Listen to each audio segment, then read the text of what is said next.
Rombongan Ibu Suri kini telah mencapai tepi Sungai Tuntang. Di bagian tepi sungai yang landai terdapat dua buah rakit bambu yang tergeletak terikat pada sebuah tonggak yang ditancapkan di tepi sungai.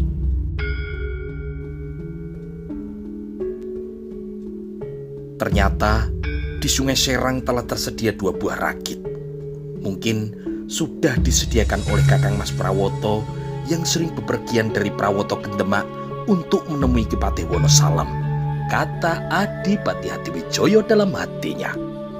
Rombongan kini berhenti di tepi sungai dan Tumenggung Gajah Birowo kemudian turun dari punggung kudanya dan berjalan mendekati Pangeran Hadiri. "Kita beristirahat di sini, Pangeran?" tanya Tumenggung Gajah Birowo setelah berada di depan Pangeran Hadiri. "Iya Ki Tumenggung," kata Pangeran Hadiri. Tumenggung Gajah Birowo kemudian segera memanggil Ki Ronggo Pitekso dan memerintahkan kepada semua prajurit untuk beristirahat di tepi Sungai Serang. Pemikul tandu pun kemudian juga meletakkan tandu yang berisi Ibu Suri. Beberapa penunggang kuda juga telah turun dari kudanya. Lalu para prajurit lainnya kemudian berteduh di bawah pohon yang banyak berterbaran di tepi sungai. Adipati Hadiwijoyo dan Ratu Pajang kemudian juga turun dari kudanya. Demikian juga Pangeran Hadiri bersama dengan Ratu Kalinyamat. Mereka pun juga kemudian turun dari kudanya. Keempat orang itu pun kemudian mendekati tandu Joli Jempono, lalu membantu Ibu Suri untuk keluar dari tandunya. "Wenang-Wulan," panggil Adipati Hadiwijoyo. Wenang-Wulan pun kemudian mendekat ke tempat Adipati Pajang itu. "Wenang-Wulan, pasang sebuah tenda di tepi sungai untuk beristirahat Kanjeng Ibu." "Sendika dawuh Kanjeng Adipati." Wenang-Wulan pun bersama dengan Ki Juru Mertani dan Sutowijoyo segera mendirikan sebuah kemah kecil dari bentangan kain pada bambu yang ditancapkan di pasir yang berada di tepi Sungai Serang.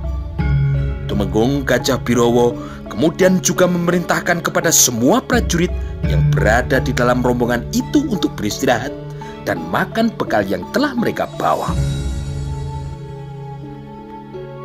"Makanlah bekal kalian. Setelah itu urus kuda-kuda kalian supaya kuda kalian mampu berjalan sampai di kota Raja Demak," kata Tumenggung Gajah Birowo. Beberapa saat mereka pun beristirahat, makan dan minum bekal yang mereka bawa dari pesanggeran Prawoto. Dan setelah selesai makan, beberapa orang segera mencarikan minum dan makan untuk kuda-kuda mereka.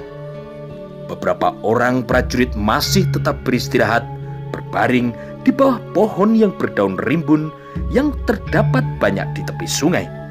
Mereka masih menikmati semilir angin yang berhembus di tepi Sungai Serang.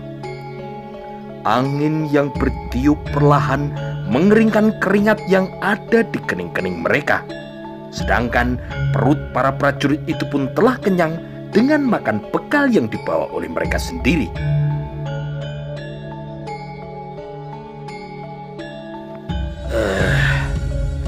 "Setelah perutku kenyang, pasti aku jadi ngantuk," kata salah seorang prajurit yang berbadan agak gemuk. "Ya, tidurlah. Tapi nanti kau akan ditinggal sendiri di sini," kata temannya yang terlihat juga sedang menguap. Hanya beberapa saat rombongan itu beristirahat.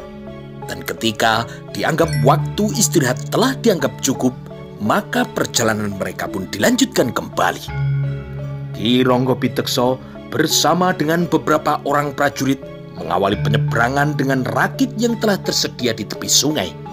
Secara bergantian, para prajurit itu menyeberang Sungai Serang menuju ke arah barat.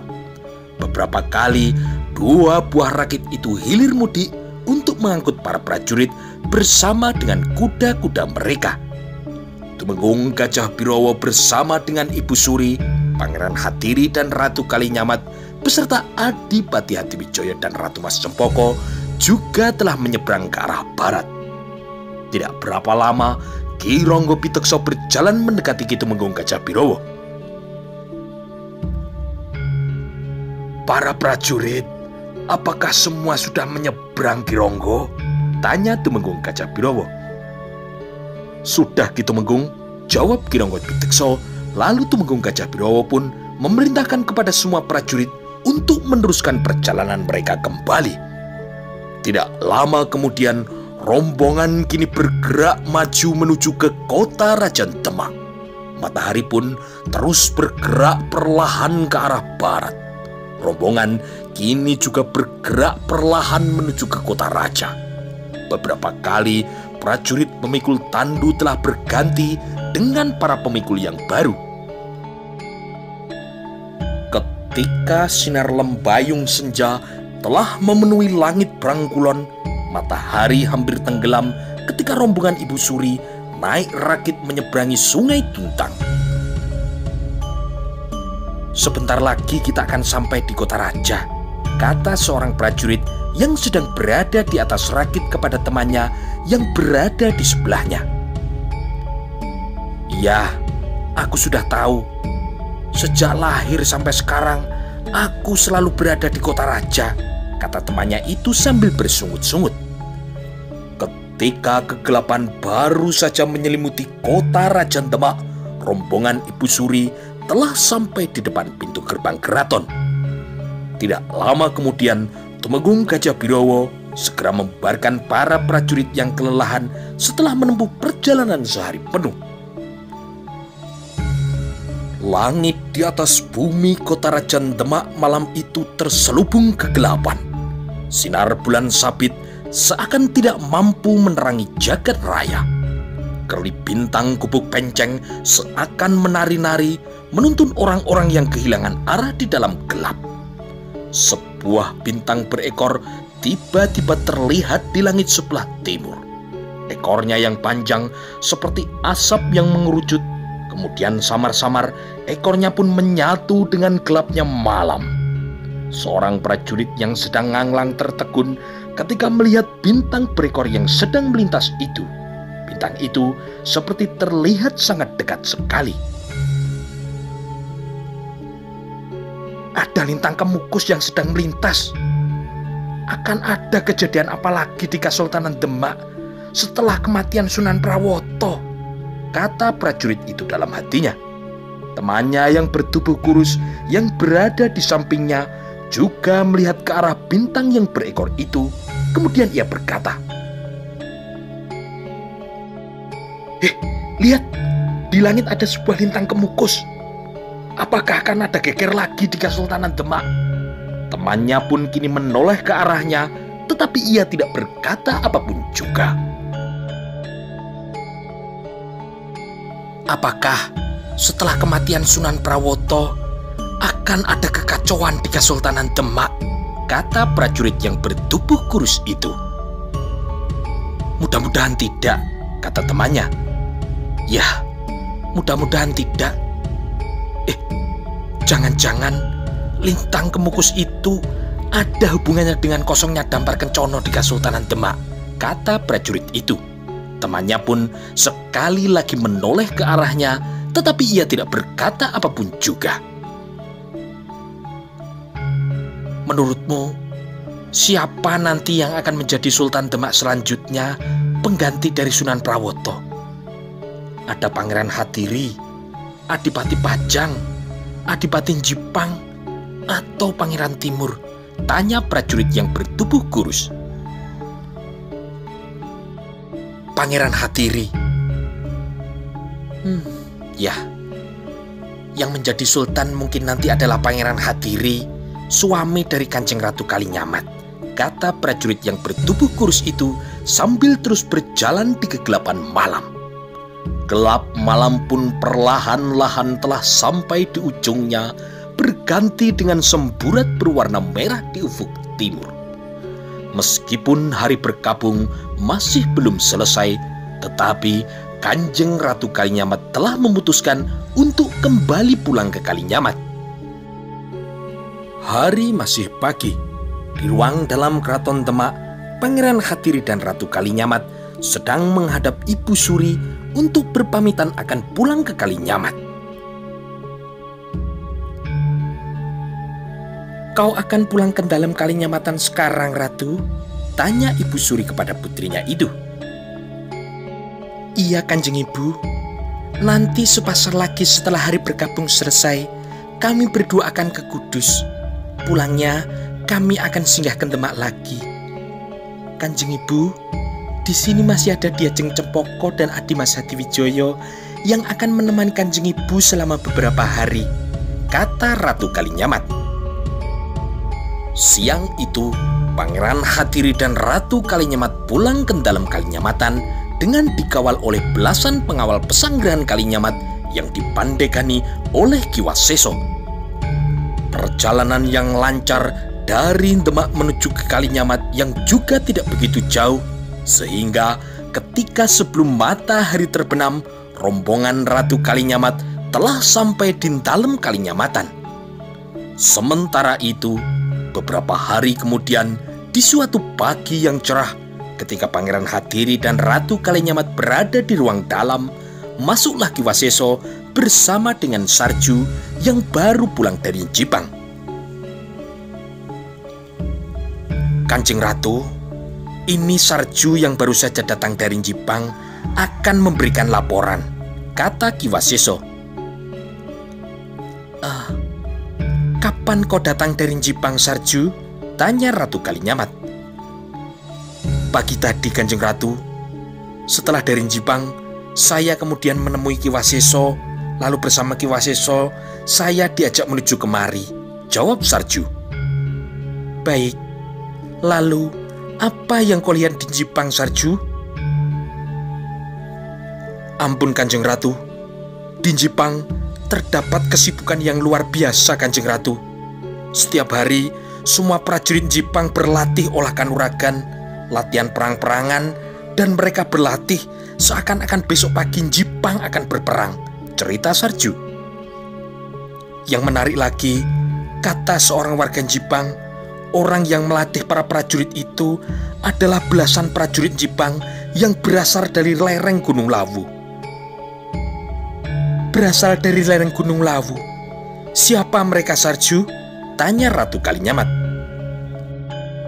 "Menurut cerita dari orang Jipang yang saya temui, mereka semua berasal dari Padepokan Sekar Jagad, Kanjeng Ratu," kata Sarju. "Mereka adalah murid dari Panembahan Sekar Jagad dari lereng Gunung Lawu," kata Pangeran Hadiri. "Betul, Kanjeng Pangeran. Mereka adalah murid Panembahan Sekar Jagad," kata Sarju. "Ya, lalu mengenai Rangkut, apakah betul Rangkut adalah orang Jipang, Sarju?" tanya Pangeran Hadiri. "Betul, Pangeran. Rangkut adalah pandega para prajurit Jipang. Setelah Rangkut mati, kedudukan pimpinan prajurit Jipang kemudian dipegang oleh Nderpati," cerita Sarju selanjutnya. "Nderpati? Siapa dia?" tanya Ratu Kalinyamat. "Ampun, Kanjeng Ratu. Nderpati adalah satu-satunya murid dari Ki Patih Mataun," kata Sarju. "Ya, ilmu kanuragan Patih Mataun sudah sangat tinggi. Susah diukur. Nderpati adalah orang yang sangat berbahaya," kata Pangeran Hadiri sambil mengangguk-anggukkan kepalanya. Ia menilai Jipang saat ini memang telah siap untuk berperang. "Nanti di keraton akan aku bicarakan dengan Adimas Hadiwijoyo sepulang dari Panti Kudus," kata Pangeran Hadiri dalam hatinya. Pengawal yang masih muda, yaitu Sarju, masih bercerita tentang perjalanannya ke Jipang serta mengenai apa yang telah dilihatnya di Jipang. Sementara itu, Adipati Hadiwijoyo masih akan berada di dalam keraton sampai beberapa hari ke depan. Dan mulai saat itu, Pangeran Pangiri yang berusia hampir 5 warso kini telah berada di dalam keraton dan diasuh oleh eyang putrinya. Pada sebuah pagi hari yang cerah di ruang dalam keraton Kilen, Adipati Hadiwijaya sedang berbincang dengan para pengikutnya. Kakang Pemanahan, sebelum pulang ke Pajang, lusa aku ingin pergi ke Kadilangu. Aku ingin di pesantren sehari penuh. Kau bersama Kakang Penjawi akan aku ajak juga ke sana. Sedangkan Wenang-Wulan tetap di keraton Kilen untuk menjaga keselamatan Ratu Pajang, kata Adipati Hadiwijaya. Baik Kanjeng Adipati, kata Ki Pemanahan.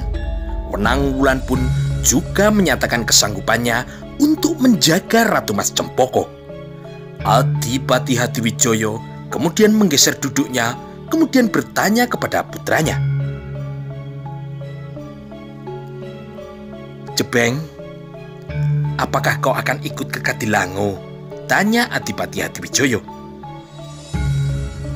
Kalau diperkenankan Romo, Ananda ingin bertemu dengan Kanjeng Sunan Kalijogo, kata Mas Ngabai Loreng Pasar. Baik Nger, kau akan aku ajak ikut ke Kadilangu, kata Romonya. Terima kasih Romo. Kakang Jurumertani, Kakang juga ikut ke Kadilangu, ajak Adipati Hadiwijaya. Baik Kanjeng Adipati. Sementara itu, ketika Adipati Hadiwijaya sedang berbincang dengan para pengikutnya di keraton Kilen, pada saat yang sama di dalam Kadipaten Jipang, Adipati Arya Penangsang sedang berada di ruang dalam bersama dengan Ki Patih Mataun, Andrapati, dan 2 orang prajurit Jipang yang berasal dari Padepokan Sekar Jagat, yaitu Soreng Pati dan Soreng Rono. Paman Mataun, bagaimana jalannya latihan para prajurit Jipang beberapa hari ini? Tanya Adipati Jipang. Para prajurit Jipang memang luar biasa, Kanjeng Dipati. Mereka bersemangat sekali dilatih oleh Andrapati maupun oleh kedua soreng ini, kata Ki Patih Mataun. Bagus Paman. Apakah selama ini mengenai para prajurit Kadipaten Jipang tidak mengalami kesulitan Paman? Tanya Arya Penangsang lagi. Tidak ada kesulitan apapun Kanjeng Dipati. Malah para prajurit sangat senang mereka bisa meningkatkan kemampuan kanuragan mereka yang dapat dipergunakan untuk membela tanah pusaka kita, yaitu Jipang Panolan Kanjeng Dipati, kata Ki Patih Mataun. Bagus Paman. Lalu bagaimana pertimbanganmu tentang keris Kiai Setan Kober yang kini masih dikuasai oleh prajurit Winotamtomo saat di Pesanggrahan Prawoto? Tanya Adipati Arya Penangsang. Sebaiknya tetap seperti rencana semula Kanjeng Dipati.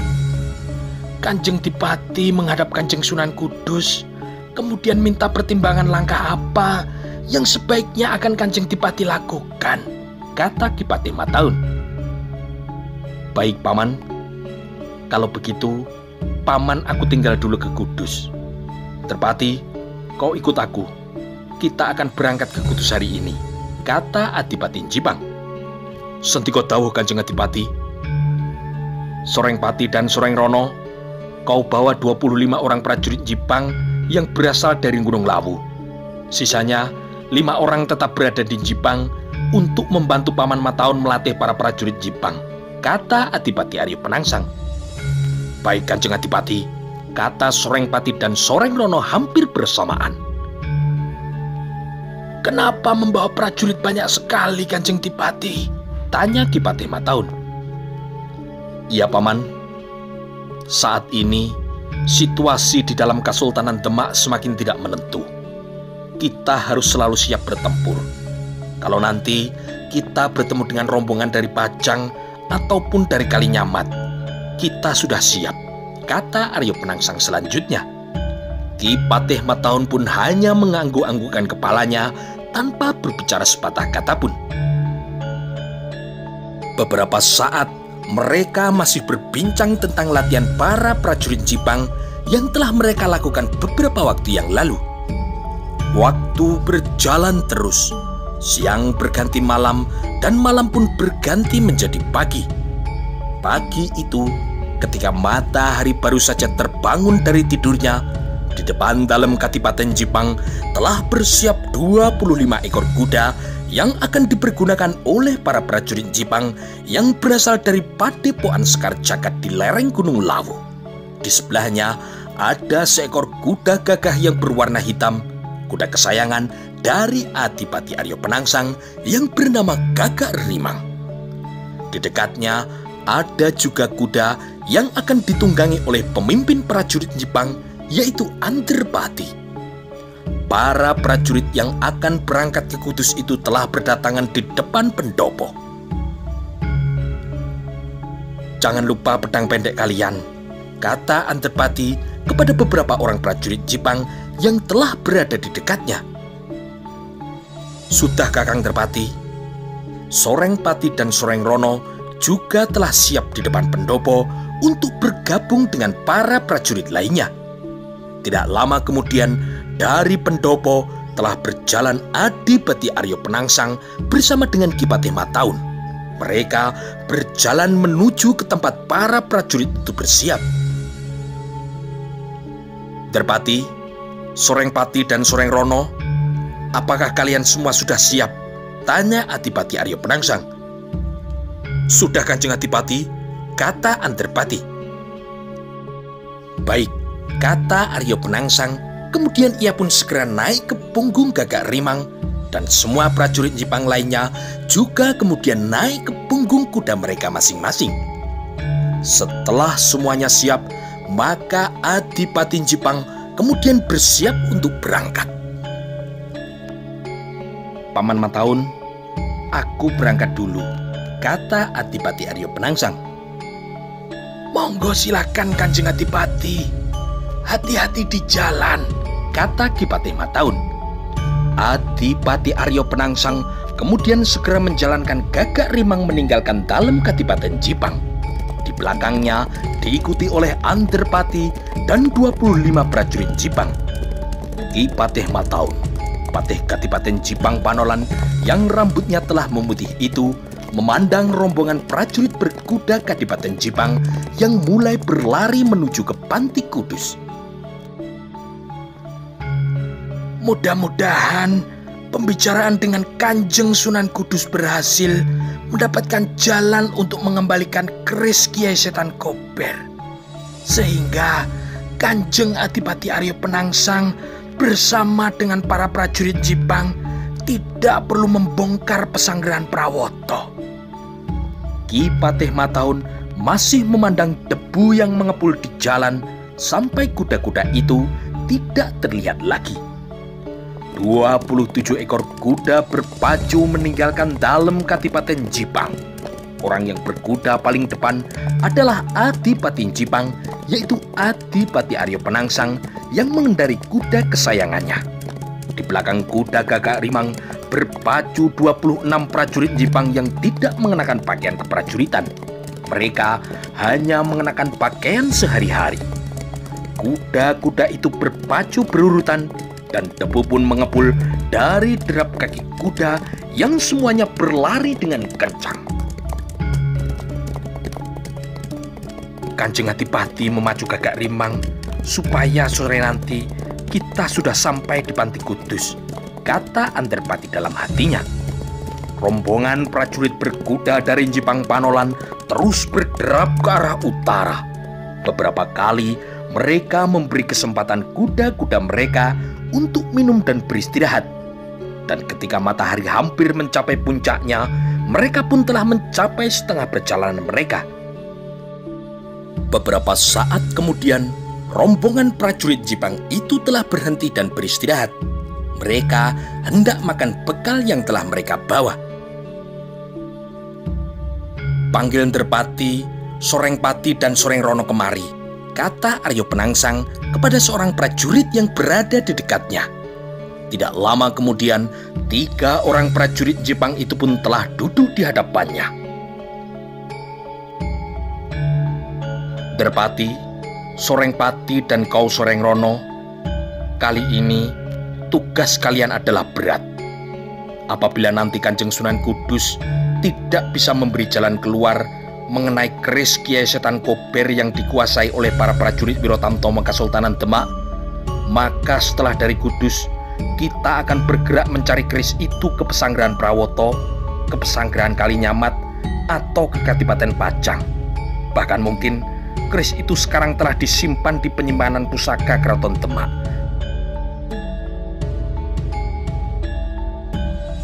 Nanti kalian bertiga bersama dengan para prajurit yang lain harus dalam kesiapan tempur. Setiap saat kita bisa saja bertempur dengan pihak manapun, kata Adipati Aryo Penangsang. Sentiko dawuh Kanjeng Adipati, kata mereka bertiga. Tidak banyak waktu yang mereka gunakan untuk beristirahat. Setelah dirasa cukup, mereka pun kemudian melanjutkan perjalanan mereka kembali. Kuda-kuda mereka yang kelelahan terus dipacu menuju ke Panti Kudus. Ketika matahari telah condong jauh ke barat, maka Adipati Jipang menghentikan kudanya, lalu ia memanggil Anderpati, Soreng-Rono, dan Soreng-Pati. Kita sudah sampai di daerah Kudus. Sedikit ke barat adalah Sungai Serang, sedangkan di sebelah utaranya adalah daerah Tanggulangin, kata Aryo Penangsang. Soreng-Pati dan Soreng-Rono, kita berpisah di sini. Aku bersama Anderpati akan langsung menuju ke Panti Kudus. Sedangkan kau Soreng-Pati dan Soreng-Rono bersama dengan semua prajurit Jipang semuanya bermalam di hutan di tepi Sungai Serang agak ke sebelah selatan di daerah Tanggulangin. Ingat, kalian jangan terlalu dekat dengan jalan yang menuju ke Demak. Kalian harus bersembunyi di hutan. Jangan sampai ada seorang pun yang tahu kalau ada 25 prajurit Jipang yang bermalam di hutan Kudus, kata sang Adipati. Baik Kanjeng Adipati, kata Soreng-Pati dan Soreng-Rono hampir bersamaan. Baik, aku bersama Anderpati akan bermalam di Panti Kudus dan akan pulang menemui kalian besok siang atau sore harinya. Kita berpisah sekarang. Ayo Anderpati, ikut aku ke Panti Kudus, lanjut kata Adipati Aryo Penangsang. Sentiko dawuh Kanjeng Adipati, kata Anderpati. Sesaat kemudian, kuda Gagah Gagak Rimang telah berlari ke arah utara menuju ke Panti Kudus. Di belakangnya berlari kuda yang ditunggangi oleh Anderpati, pandega para prajurit Jipang. Soreng-Pati dan Soreng-Rono kemudian membawa para prajurit Jipang menuju ke dalam hutan di sebelah selatan daerah Tanggul Angin, dan mereka pun telah bersiap untuk bermalam di hutan itu. Perjalanan Adipati Aryo Penangsang ke Panti Kudus hanya sekejap. Jarak yang tidak begitu jauh hanya ditempuh dalam waktu yang tidak terlalu lama. Ketika kuda hitam Gagak Rimang bersama dengan seekor kuda lainnya telah memasuki regol Panti Kudus, maka beberapa orang santri segera berlarian menyambutnya. Kedua orang Jipang Panolan itu kemudian turun dari kudanya, lalu tali kendali kuda itu kemudian diberikan kepada para santri. Apakah Kanjeng Sunan Kudus berada di tempat? Tanya Aryo Penangsang kepada santri yang berada di dekatnya. Ada Kanjeng Adipati. Kanjeng Sunan Kudus saat ini sedang berada di ruang dalam, jawab santri itu. Aryo Penangsang bersama dengan Anderpati kemudian mencuci kakinya, lalu keduanya naik ke dalam pendopo.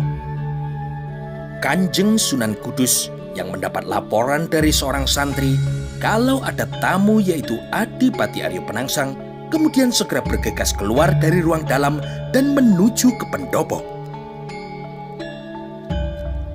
Ger Penangsang, Aryo Penangsang kemudian segera mencium tangan gurunya itu, dan setelah itu Anderpati juga mencium tangan Kanjeng Sunan Kudus.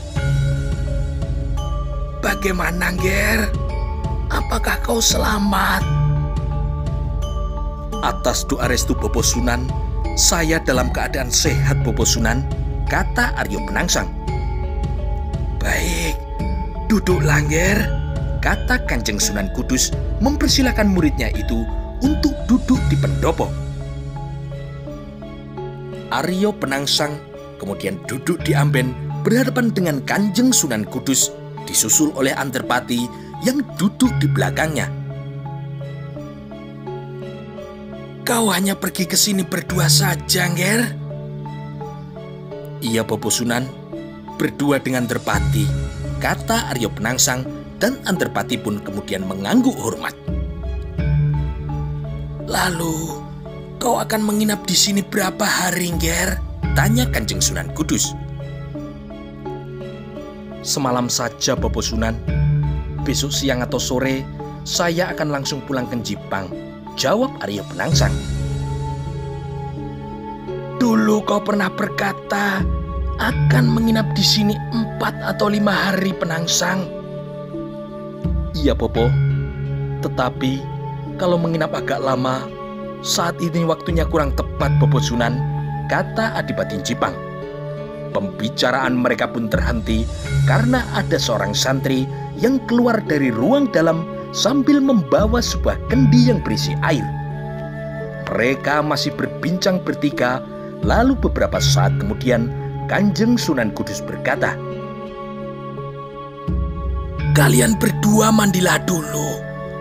Sebentar lagi sudah masuk waktu maghrib. Kita nanti sholat maghrib berjamaah." "Baik, Bopo Sunan." "Nanti setelah sholat isya dan makan malam, kita akan berbicara tentang persoalan kita semua." "Baik, Bopo Sunan," kata Aryo Penangsang. Lalu ia pun bangkit berdiri, diikuti oleh Antarpati, dan kemudian mereka berdua berjalan menuju ke Pakiwan. Perlahan-lahan gelap telah menyelimuti bumi Kudus, dan kentongan pun telah berbunyi yang menandakan telah masuk waktu maghrib. Alam menjadi sejuk. Angin pun kini bertiup perlahan mengusap tangan para santri yang sedang mengambil air wudhu. Sunan Kudus yang bertindak sebagai imam sholat memimpin para santri beserta dengan para tamunya, yaitu Adipati Aryo Penangsang dan Antarpati, untuk melakukan sholat berjamaah di Masjid Pesantren Kudus. Ketika gelap semakin pekat, setelah mereka melaksanakan sholat isya, Aryo Penangsang bersama dengan Antarpati kemudian dipersilakan untuk makan malam. Tidak lama setelah mereka selesai makan malam di ruang dalam, terlihat Kanjeng Sunan Kudus sedang duduk dihadap oleh muridnya, yaitu Adipati Aryo Penangsang. Di hadapan Kanjeng Sunan Kudus, Adipati Aryo Penangsang kemudian bercerita tentang peristiwa yang terjadi di Pesanggrahan Prawoto yang telah menewaskan Sultan Demak dan Prameswari. "Jadi engkau yang mengutus Rangkut untuk membunuh Sunan Prawoto, Nger?" tanya Kanjeng Sunan Kudus. "Iya, Bopo Sunan. Karena Sunan Prawoto lah yang telah membunuh Romo Sekarseto ing Lepen." Kanjeng Sunan Kudus mengangguk-anggukkan kepalanya, kemudian ia bertanya, "Lalu kenapa Kanjeng Prameswari juga dibunuh, Nger? Kanjeng Prameswari tidak ada sangkut pautnya dengan hutang nyawa Sunan Prawoto kepadamu." "Tetapi saya tidak memerintahkan Rangkut untuk membunuh Kanjeng Prameswari, Bopo Sunan," kata Adipati Aryo Penangsang. "Tetapi kenyataannya Kanjeng Prameswari juga telah terbunuh bersama Sunan Prawoto, Nger." "Iya, Bopo Sunan. Tetapi tidak seorang pun yang mengetahui apa yang sebenarnya terjadi pada malam itu. Bahkan Gendon yang telah berhasil masuk ke pesanggrahan pun juga tidak mengetahuinya," kata Adipati Jipang. "Ya, sekarang semua orang telah mengetahui kalau yang membunuh Sunan Prawoto dan Kanjeng Prameswari adalah kau, Nger." "Betul, Bopo Sunan." "Korban telah jatuh, dan sekarang kau tidak dapat surut kembali, Nger. Kau harus mempertanggungjawabkan apa yang telah kau buat." Iya, Bopo Sunan. Saya tidak akan mundur. Apa boleh buat, semua akan saya hadapi, apapun yang akan terjadi, kata Adipati Aryo Penangsang. Mendengar jawaban muridnya, Kanjeng Sunan Kudus Hanat terdiam sambil mengangguk-anggukkan kepalanya. Kini Kriwian telah menjadi grojokan. Sepeninggal Sunan Prawoto, dampar Kencono Kasultanan Demak menjadi kosong. Dan saya adalah keturunan laki-laki langsung dari Eyang Patah, Bopo Sunan, kata Aryo Penangsang. Kanjeng Sunan Kudus hanya berdiam diri mendengarkan semua perkataan dari muridnya itu.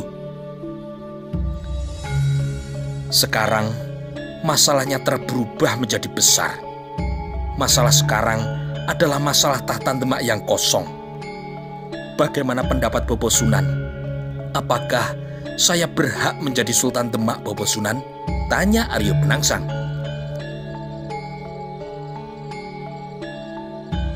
Iya, Ngger. Sebaiknya seorang sultan adalah seorang laki-laki. Kau memang keturunan laki-laki langsung dari Kanjeng Sultan Patah. Adipati Hadiwijoyo dan Pangeran Khatiri hanya seorang menantu Sultan Trenggono. Sedangkan putra bungsu Sultan Trenggono, yaitu Pangeran Timur, masih kanak-kanak. Apalagi Pangeran Pangiri, putra dari Sunan Prawoto yang baru berusia 5 warso, kata Kanjeng Sunan Kudus.